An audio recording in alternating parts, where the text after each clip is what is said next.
Hi అండి. అందరికీ నమస్కారం. Welcome to my channel. ఈ వీడియోలో ఏపీ ప్రభుత్వ ఉద్యోగులకు మరియు పెన్షనర్లకు ఈ నవంబర్ నెల జీతాలు మరియు పెన్షన్లు ఈరోజు జమ అయ్యే తాజా సమాచారం గురించి తెలుసుకుందాము.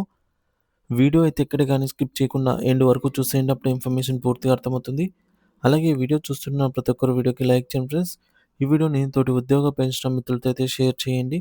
కొత్తగా మన ఛానల్ చూస్తున్న వారు ఇంకా ఎవరైనా సబ్స్క్రైబ్ చేసుకున్నట్లయితే వెంటనే మన ఛానల్‌ని సబ్స్క్రైబ్ చేసుకోండి. సో, దీని ద్వారా నేను చేసే లేటెస్ట్ వీడియోస్ అన్నీ మీ వరకు రీచ్ అవుతాయి. ఇక ఆలస్యం చేయకుండా వివరాల్లోకైతే వెళ్ళిపోదాము. ఫ్రెండ్స్, ఇక విషయానికొచ్చినట్లయితే ఆంధ్రప్రదేశ్ రాష్ట్రంలోని ప్రభుత్వ ఉద్యోగులు, ఉపాధ్యాయులు మరియు పెన్షనర్లకు సంబంధించి నవంబర్ నెల జీతాలు, పెన్షన్ల తాజా పరిస్థితిని పరిశీలిద్దాము. ఈరోజు డిసెంబర్ 1 తేదీ అండి. సో, ఉదయానికి చూసుకున్నట్లయితే ఉదయం సమయానికి మెజారిటీ బిల్లుల స్టేటస్‌ను ఆన్‌లైన్‌లో క్షుణ్ణంగా చెక్ చేయడం జరిగింది. అయితే ఇప్పటివరకు దాదాపుగా బిల్లులన్నీ కూడా ట్రెజరీ వద్ద వెయిటింగ్ ఫర్ ఫండ్ క్లియరెన్స్ నిధుల విడుదల కోసం నిరీక్షణ అనే స్థితిలో దశలో అయితే నిలిచి ఉన్నాయి. అంతే తప్ప ప్రాసెసింగ్‌లో ఇంకా ఎటువంటి ముందడుగు పడలేదు. దీనికి సంబంధించి ఒక కీలకమైన అప్డేట్ ఏమిటంటే జీతాలు మరియు ఇతర అవసరాల చెల్లింపుల కోసం ఆంధ్రప్రదేశ్ ప్రభుత్వ reserve bank of India RBI ద్వారా అప్పు తీసుకోవడానికి సిద్ధమైంది.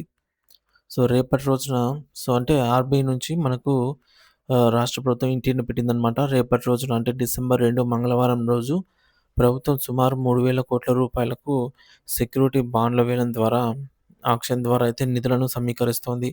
దీనికి సంబంధించి ఇంటెండ్ ఆహ్, వివరాలు పరిశీలిస్తే 1,000,00,00,000 అలాగే మరొక 1,000,00,00,000 మరియు మరొక 1,000,00,00,000 చొప్పున మొత్తం 3 విడతలుగా 3,000,00,00,000 రూపాయలనైతే ప్రభుత్వం తీసుకోనుంది. సో, ఈ యొక్క ఆక్షన్ ప్రక్రియ అనేది ముగిసిన తర్వాత ఈ భారీ మొత్తం రేపు సాయంత్రం నాటికి రాష్ట్ర ప్రభుత్వ ఖజానాకు చేరే అవకాశం ఉంది. కాబట్టి రేపటి నుండి నిధుల లభ్యత అనేది పెరుగుతుంది. సో, బిల్లులు క్లియరెన్స్ ప్రక్రియలో కూడా భారీ కదలిక వచ్చే అవకాశం స్పష్టంగా కనిపిస్తోంది. రేపు సాయంత్రం తర్వాత నుండి ఎక్కువ మందికి జీతాలు, పెన్షన్ జమ కావడం ప్రారంభం కావచ్చు. అయితే గత నెలల అనుభవాలను దృష్టిలో ఉంచుకొని చూస్తే కొన్నిసార్లు 1 తేదీన కూడా అందుబాటులోకి ఉన్న కొద్దిపాటి నిధులతో కొన్ని బిల్లులు కదిలిన సందర్భాలు ఉన్నాయి. కాబట్టి ఈరోజు డిసెంబర్ 1 తేదీ కూడా బిల్లుల స్టేటస్‌పై నిఘా ఉంచడం జరిగింది.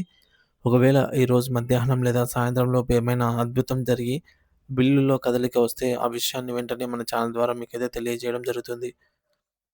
సో, రెగ్యులర్ అప్డేట్స్ కోసం బిల్లుల కదలికను బట్టి ఎప్పటికప్పుడు తాజా సమాచారాన్ని మన ఛానల్ ద్వారా అందిస్తూనే ఉంటాను. సో, ఇటువంటి అప్డేట్స్ కోసం మన ఛానల్‌ని ఇంకా ఎవరైనా సబ్స్క్రైబ్ చేసుకోకపోతే వెంటనే సబ్స్క్రైబ్ చేసుకొని అప్డేట్స్ అయితే ఫాలో అవుతూ ఉండండి. Thank you for watching this video.